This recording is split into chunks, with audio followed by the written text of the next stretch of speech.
Good morning students, welcome to all of you in ABN School online classes. देखो बच्चों, अपन कल उपयोगिता के बारे में पढ़ रहे थे, यूटिलिटी के बारे में अपन ने पढ़ा था। देखो उपयोगिता क्या होता है अभी, उपयोगिता उसके आगे के अपन पॉइंट पढ़ेंगे। उपयोगिता क्या होती है भाई? किसी वस्तु की वह शक्ति या क्षमता जो उपभोक्ता की आवश्यकता को क्या करती है भाई, संतुष्ट कर देती है, तो उसे अपन क्या कहेंगे, उपयोगिता कहेंगे। जैसे मैंने आपको बताया था कि कोई भी वस्तु होती है उसमें यह शक्ति और क्षमता होती है कि वो उपभोक्ता की आवश्यकता को क्या करती है भी, संतुष्ट कर देती है, तो उसे ही अपन क्या कहेंगे, उपयोगिता। जैसे एक एग्जाम्पल मैंने दिया था कि आप रोटी खाते हो, रोटी में ये पावर होता है कि वो आपकी भूख को क्या करती है भी, शांत कर देती है, तो वो आपके लिए क्या है, उपयोगी है। तो उपयोगिता का मतलब क्या हुआ कि किसी वस्तु की वह शक्ति या क्षमता जो उपभोक्ता की आवश्यकता को क्या कर दे, संतुष्ट कर दे, तो वही क्या कहलाएगी भी, उपयोगिता कहलाएगी। उसके बाद में आपको कुल उपयोगिता और सीमांत उपयोगिता के बारे में बताया था कि कुल उपयोगिता क्या होती है, वस्तु की सभी इकाइयों के उपभोग से मिलने वाली उपयोगिता क्या कहलाती है, कुल उपयोगिता कहलाती है। मतलब 3 इकाइयां आपने खाई है, 3 इकाइयों का आपने उपभोग किया है, तो तीनों से आपको कितनी उपयोगिता मिली है, वो आपकी क्या मानी जाएगी, कुल उपयोगिता मानी जाएगी। सीमांत उपयोगिता क्या होती है? प्रत्येक अगली इकाई से मिलने वाली उपयोगिता क्या कहलाती है, आपकी सीमांत उपयोगिता।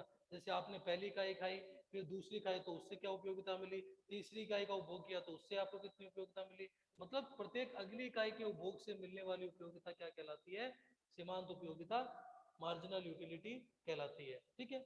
उसके बाद में आपको उपयोगिता की कुछ विशेषताएं बताई थी कि उपयोगिता की क्या विशेषताएं होती है, कि उपयोगिता का अर्थ लाभदायकता से नहीं होता है। उपयोगिता का अर्थ क्या नहीं होता है, लाभदायकता से नहीं होता है। मतलब आप जिस वस्तु का उपयोग कर रहे हो, ये जरूरी नहीं है कि आपको उससे लाभ ही हो। ठीक है, ठीक है, हो सकता है कि उससे आपको लाभ न हो, लेकिन अगर आपको उस वस्तु का उपभोग करने से आपको संतुष्टि मिल रही है, तो वही आपके लिए क्या है, उपयोगी है। दूसरा आपको बताया था कि उपयोगिता एक मनोवैज्ञानिक विश्लेषण है। मतलब व्यक्ति स्वयं ही उसको क्या कर सकता है, व्यक्ति की वस्तु की उपयोगिता को स्वयं ही क्या कर सकता है, महसूस कर सकता है, अनुभव कर सकता है। फिर तीसरी आपको विशेषता बताई थी कि उपयोगिता का अध्ययन, तुलनात्मक अध्ययन किया जा सकता है। दो वस्तुओं में अपन तुलना करके देख सकते हैं कि कौन सी वस्तु अपने को ज्यादा संतुष्टि देगी और कौन सी अपने को कम देगी।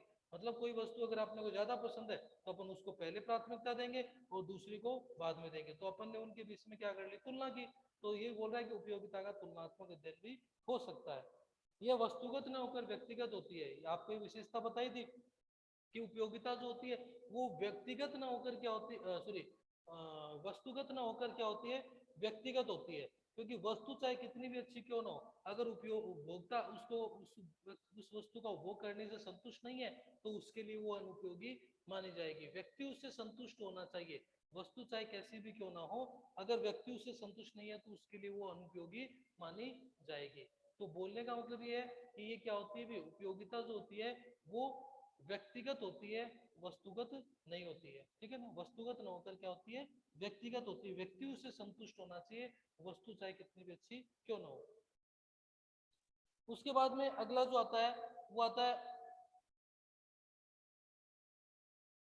अगला आपको बताया था कि सीमांत उपयोगिता विश्लेषण की कुछ मान्यताएं आपको बताई थी कि उपयोगिता का मापन संभव होता है, उपयोगिता का मापन मुद्रा में किया जा सकता है, और मुद्रा की जो सीमांत उपयोगिता होती है वो क्या होती है, स्थिर होती है। ये 3 आपको क्या की थी, मान्यता बताई गई थी। ठीक है। सीमांत उपयोगिता का नियम, मार्शल का नियम जो था वो अपन ने पढ़ा था कि यदि किसी वस्तु का अपन क्या करते हैं, लगातार उपभोग करते रहते हैं, तो प्रत्येक अगली इकाई से मिलने वाली उपयोगिता क्या होती है, घटती जाती है। ठीक है ना, आप किसी वस्तु का क्या करते हो, लगातार प्रयोग करते हो, तो प्रत्येक अगली इकाई से मिलने वाली उपयोगिता क्या होती है, घटती जाती है। जैसे आप कभी आपको भूख लगी तो आपने मान लो पहली इकाई खाई तो उससे आपको ज्यादा मिलेगी, दूसरी खाओगे तो पहले के कंपैरिजन में कम मिलेगी, तीसरी खाओगे तो दूसरे के कंपैरिजन में आपको क्या मिलेगी, कम उपयोगिता मिलेगी। तो प्रत्येक एक अगली इकाई के उपभोग से का जो अपन उपयोग भोग करते हैं, तो उससे जो उपयोगिता मिलती है वो क्या होती है भी, घटती जाती है।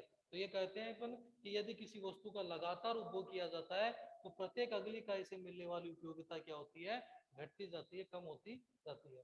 फिर अपन ने क्या किया था, एक डायग्राम बनाया था इसका, कुल उपयोगिता का और सीमांत उपयोगिता का एक डायग्राम अपन ने देखा था। वो डायग्राम अपन ने एक टेबल के थ्रू रेडी किया था जो आपको बताया था कल। अब वो एक बार मैं इसे बना रहा हूँ। ठीक है। थोड़ा समझने के लिए कि इनमें क्या रिलेशन होता है। ये तो अपना क्या हो गया, टोटल यूटिलिटी, कुल उपयोगिता, कुल उपयोगिता, कुल उपयोगिता। और ये हो गया अपनी मार्जिनल यूटिलिटी, सीमांत उपयोगिता। कई बार ये क्वेश्चन आता है कि कुल उपयोगिता और सीमांत उपयोगिता में क्या संबंध होता है, तो वो अपन संबंध देखेंगे क्या संबंध होता है भी कुल उपयोगिता और सीमांत उपयोगिता। देखो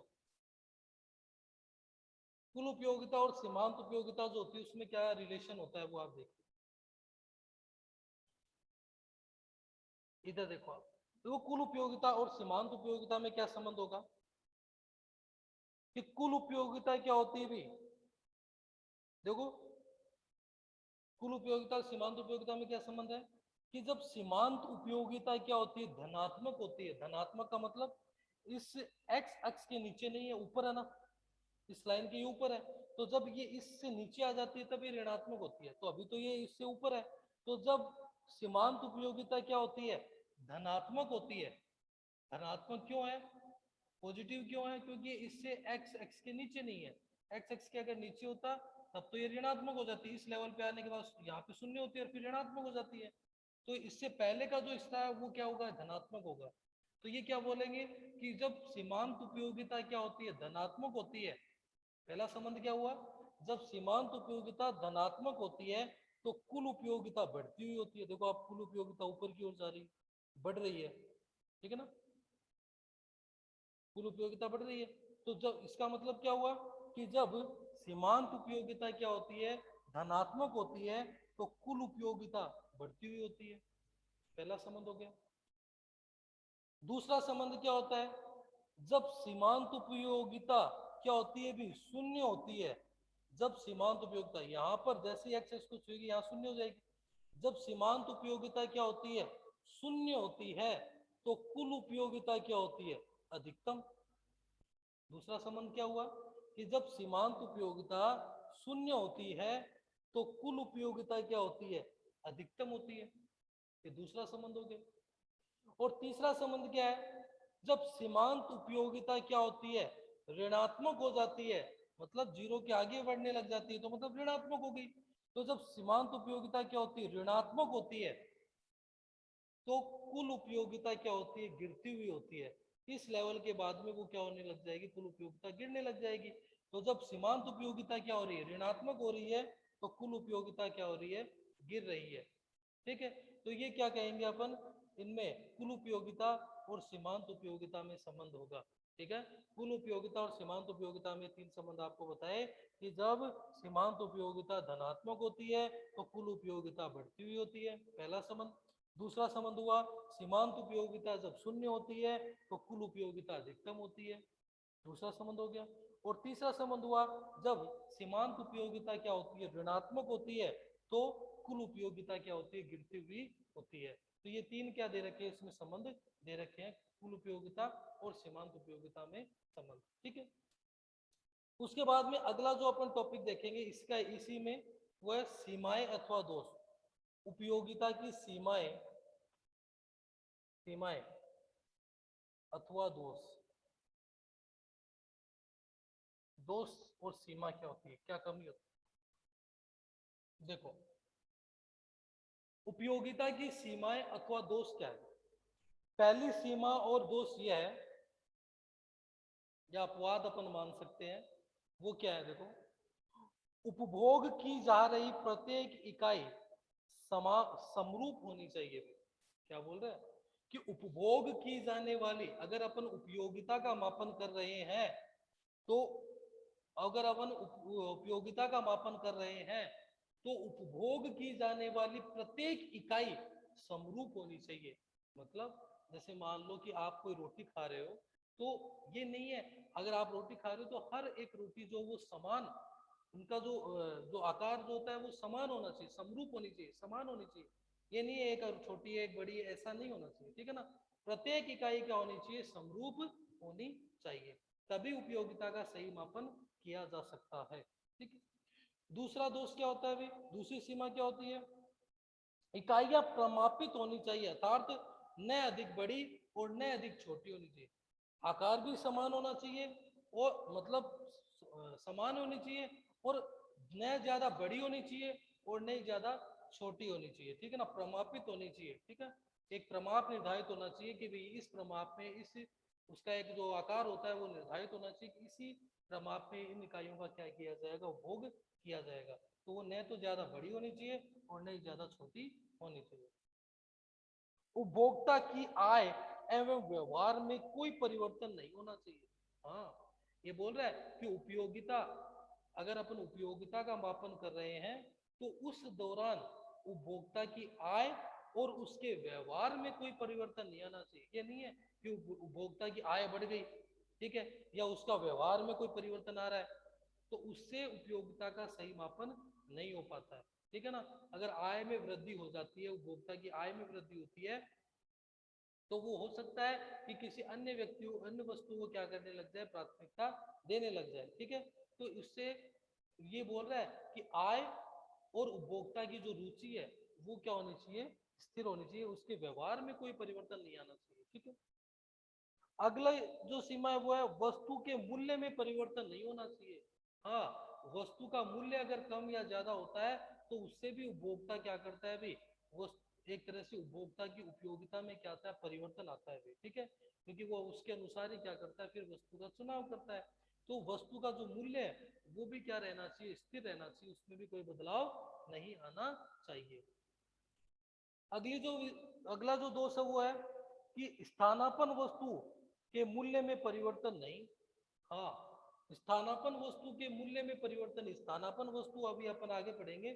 स्थानापन्न वस्तु जैसे एक बार मैं बता देता हूँ आपको, जैसे स्थानापन्न वस्तु क्या होती है, चाय और कॉफी, ये क्या होती है, अपनी स्थानापन्न वस्तु होती है, ठीक है। तो ये बोल रहा है कि स्थानापन्न, अगर चाय का उपभोग कर रहे हैं तो कॉफी में कोई परिवर्तन नहीं होना चाहिए, कॉफी का उपभोग कर रहे हैं तो चाय के मूल्य में कोई परिवर्तन नहीं होना चाहिए। अभी होते क्या है वो आपको आगे बताएंगे, ठीक है, इनमें कोई परिवर्तन नहीं आना चाहिए। फिर बोल रहा है कि उपभोग में समय अंतराल नहीं होना चाहिए। हाँ, अगर आप उपयोगिता का सही मापन कर रहे हो तो उपभोग में, जैसे मान लो कि अगर आप उपयोगिता का मापन कर रहे हो तो आपको लगातार क्या करना होगा, उस वस्तु का उपभोग करना होगा। ये नहीं है कि एक रोटी आप अब खा रहे हो, एक रोटी आप शाम को खा रहे हो, एक अगले दिन खा रहे हो, ऐसा नहीं है। तो उससे तो उपयोगिता का मापन नहीं हो पाएगा। क्यों? तो एक अब खाओगे, एक शाम को खाओगे, तो उससे भी उतनी उपयोगिता मिलेगी, तो नहीं क्या, लगातार आप उपभोग करोगे, ठीक है। उपभोग जो होना चाहिए वो लगातार होना चाहिए, उसमें समय अंतराल नहीं होना चाहिए, टाइम का गैप नहीं होना चाहिए कि एक तो आप एक इकाई का आप उपभोग कर रहे हो, एक का अगले दिन कर रहे हो, ऐसे नहीं होना चाहिए, ठीक है। लगातार अगर आप उपभोग करोगे तभी उपयोगिता का सही मूल्यांकन हो पाएगा। बहुमूल्य धातु या मुद्राओं पर लागू नहीं होता है। हाँ, ये बोल रहे हैं कि उपयोगिता का जो नियम होता है वो बहुमूल्य धातुओं एवं मुद्रा पर लागू नहीं होता है। जैसे सोने है या मुद्रा जो है अपने रुपए, उनके ऊपर उपयोगिता का नियम लागू नहीं होता, क्योंकि उपयोगिता तो क्या कहती है कि किसी वस्तु की वह शक्ति या क्षमता जो उपभोक्ता की आवश्यकता वो संतुष्ट कर दे, ठीक है, तो उसे अपन उपयोगिता कहते हैं। लेकिन मुद्रा या बहुमूल्य धातु जो होती हैं उनसे कोई भी व्यक्ति क्या नहीं होता है, संतुष्ट नहीं होता है। आप किसी भी व्यक्ति को कितने भी रुपए क्यों ना दे दो, वो उन रुपए को लेने के लिए क्या होता है, तैयार होता है। आपको कोई 20,000 रुपए दे, फिर अगले दिन आपको बोले कि 20,000 रुपए और लो, आप मना थोड़ी कर दोगे, लेने के लिए तैयार है। तो ये क्या होता है, इसका अपवाद होता है कि बहुमूल्य धातुओं और मुद्रा पर क्या होता है, यह नियम लागू नहीं होता है, ठीक है।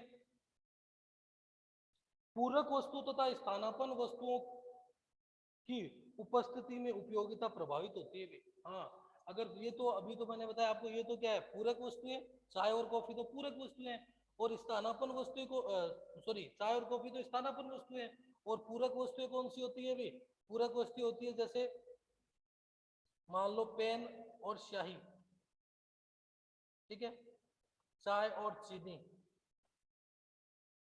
ठीक है, ये क्या है, अपनी पूरक वस्तु होती है, ठीक है ना। तो अगर इनमें अगर कोई बदलाव होगा तो उस स्थिति में क्या होगा, उपयोगिता क्या होगी, प्रभावित होगी।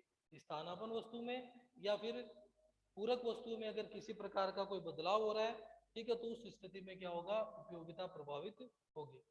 अच्छे संगीत तथा संग्रह की जाने वाली वस्तुओं पर नियम लागू नहीं होता है, ठीक है ना। हाँ, कोई अच्छे संगीत होते हैं, कोई संग्रह की जाने वाली वस्तु है, तो उनपे ये नियम लागू नहीं होता है, क्योंकि अच्छे संगीत होते हैं तो व्यक्ति उसको क्या करता है, सुनता ही रहता है एक के बाद एक के बाद, उससे वो संतुष्ट नहीं होता है, क्योंकि वो उसको सुनने से क्या होता है, उसको एक तरह से संतुष्टि मिलती है। ठीक है, तो वहां पर भी ये नियम लागू नहीं होता है। आदतन वस्तुएं जो होती है, आदतन मतलब कई लोगों को क्या होती है, किसी चीज की आदत हो जाती है, हैबिट बन जाती है, जैसे दारू पीने वाला व्यक्ति है या कोई और चीज की है, तो उनको वो चीज देते रहो, वो उनके लिए हमेशा क्या रहते हैं, तैयार रहते हैं, और उनसे उनको संतुष्टि भी मिलती रहती है। ठीक है ना, वो संतुष्ट नहीं होते हैं। ठीक है, तो आदतन वस्तुएं जो होती हैं, ठीक है, उनके ऊपर भी क्या होता है, भी उपयोगिता का नियम लागू नहीं होता है। ठीक है, तो ये क्या थे भी इसके कुछ उपयोगिता के क्या थे, कुछ दोष आपको मैंने बताए हैं अभी कि उपयोगिता के दोष क्या होते हैं। भी उपयोगिता के ये कुछ दोष बताए हैं कि आदतन वस्तुओं पर भी क्या होता है, ये लागू नहीं होता है। ठीक है, अब अपन आगे देखेंगे। अब अपन ने भी लिखा था चाय और कॉफी जो है, इनको बारे में अपन पढ़ेंगे, स्थानापन्न वस्तुएं और पूरक वस्तु के बारे में अपन पढ़ेंगे क्या होता है। देखो, स्थानापन्न वस्तुएं और पूरक वस्तुएं क्या होती है। स्थानापन्न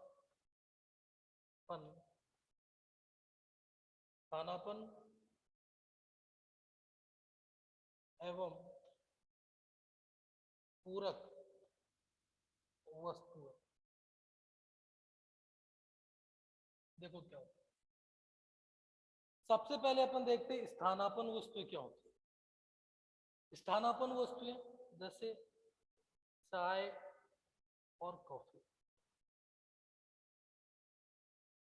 ठीक है, एक वस्तु जैसे अपन ले लेते हैं चाय और कॉफी। ठीक है, या फिर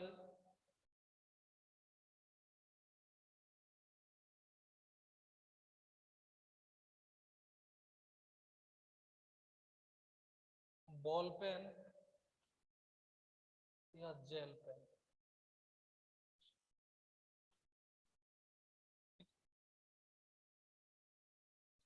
देखो, चाय और कॉफी ये क्या होती है, स्थानापन्न वस्तु होती है। स्थानापन्न वस्तुओं का मतलब क्या होता है अभी, पहले तो ये समझना जरूरी है कि स्थानापन्न वस्तुओं का मतलब क्या होता है अभी। स्थानापन्न वस्तुओं का मतलब ये होता है कि ऐसी वस्तुएं जो एक दूसरे के स्थान पर, ऐसी वस्तुएं जो एक दूसरे के स्थान पर आसानी से प्रयोग की जा सकती हो, या ऐसी वस्तुएं जिनका एक दूसरे के स्थान पर प्रयोग किया जा सकता हो, उसे अपन क्या कहते हैं भी, स्थानापन्न वस्तुएं कहते हैं। तो चाय की जगह अपन कॉफी का प्रयोग भी कर सकते हैं, और कॉफी की जगह अपन चाय का प्रयोग भी कर सकते हैं। ठीक है, अगर किसी को जैसे अपन चाय नहीं, चाय की अगर नहीं है तो कॉफी का के द्वारा भी अपन उस काम को कर सकते हैं, और कॉफी नहीं है तो चाय के द्वारा भी अपन क्या कर सकते हैं, एक तरह से वो चाय का उपयोग भी कर सकते हैं। स्थानापन्न वस्तुएं और पूरक वस्तुएं क्या होती है। स्थानापन्न वस्तुएं मैंने आपको बता दिया कि वे वस्तुएं जो एक दूसरे के स्थान पर क्या होती है, एक दूसरे के स्थान पर सफलता पूर्वक प्रयोग में ली जाती है। ठीक है, उन्हें अपन क्या कहते हैं अभी, स्थानापन्न वस्तुएं कहते हैं। या एक दूसरे के स्थान पर जिनको आसानी से क्या किया जा सकता हो, प्रयोग में लिया जा सकता हो, उनको स्थानापन्न वस्तुएं कहेंगे। जैसे चाय, तो चाय की जगह कॉफी का प्रयोग भी किया जा सकता है, और कॉफी की जगह चाय का प्रयोग भी किया जा सकता है। ठीक है, तो ये क्या होती है, अपनी स्थानापन्न वस्तुएं होती है। जैसे चाय और कॉफी है, बॉल पेन और जेल पेन है। ठीक है, और ये क्या कहलाती है, अपनी स्थानापन्न वस्तुएं कहलाती है। ठीक है, लेकिन यह स्थिति कब होती है, जब अन्य बातें क्या रहती है, समान रहती है। ठीक है,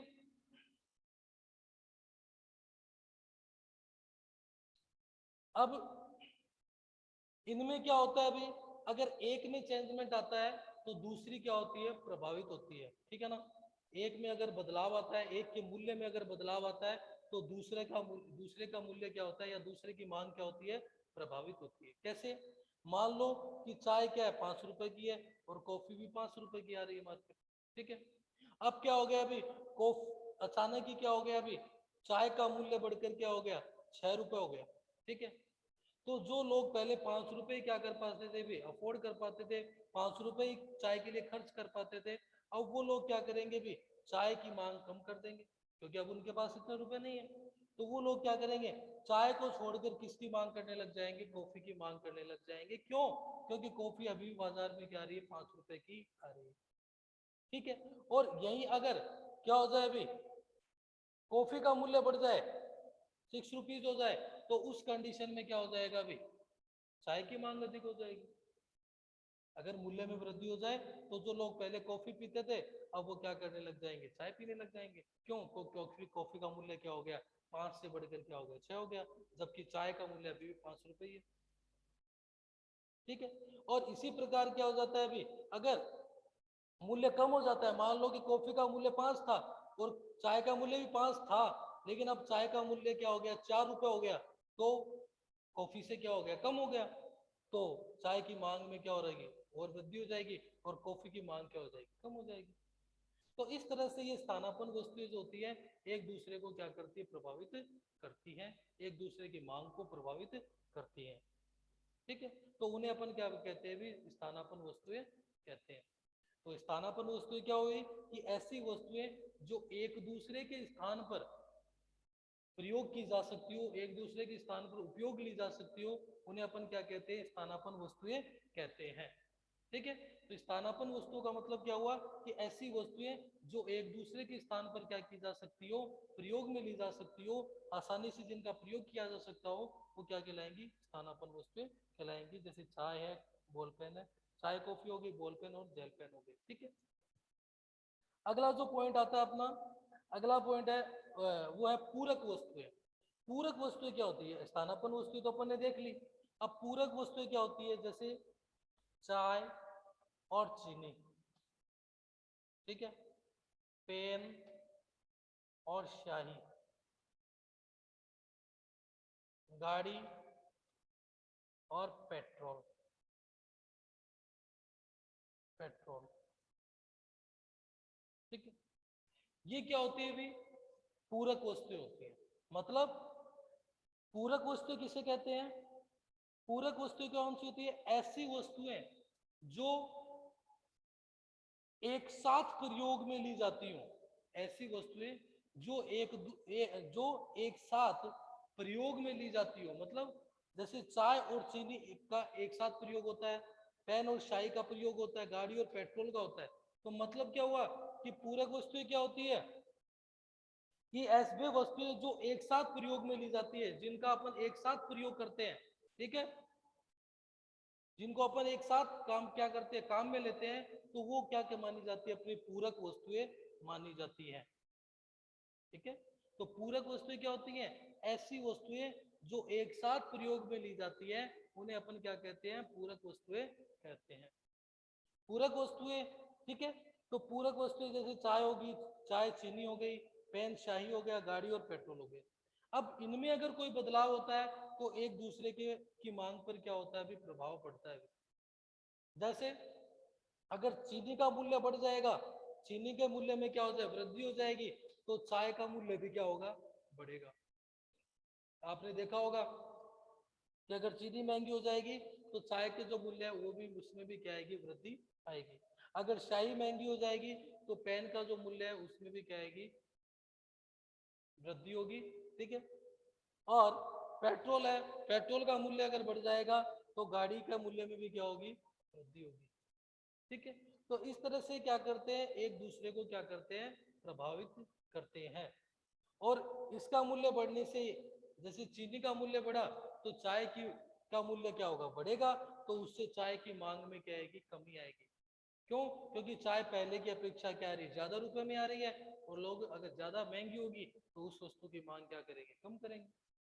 तो उस स्थिति में ये बोल रहा है कि जो पूरक वस्तु होती है, ये क्या करती है, एक दूसरे को प्रभावित करती हैं।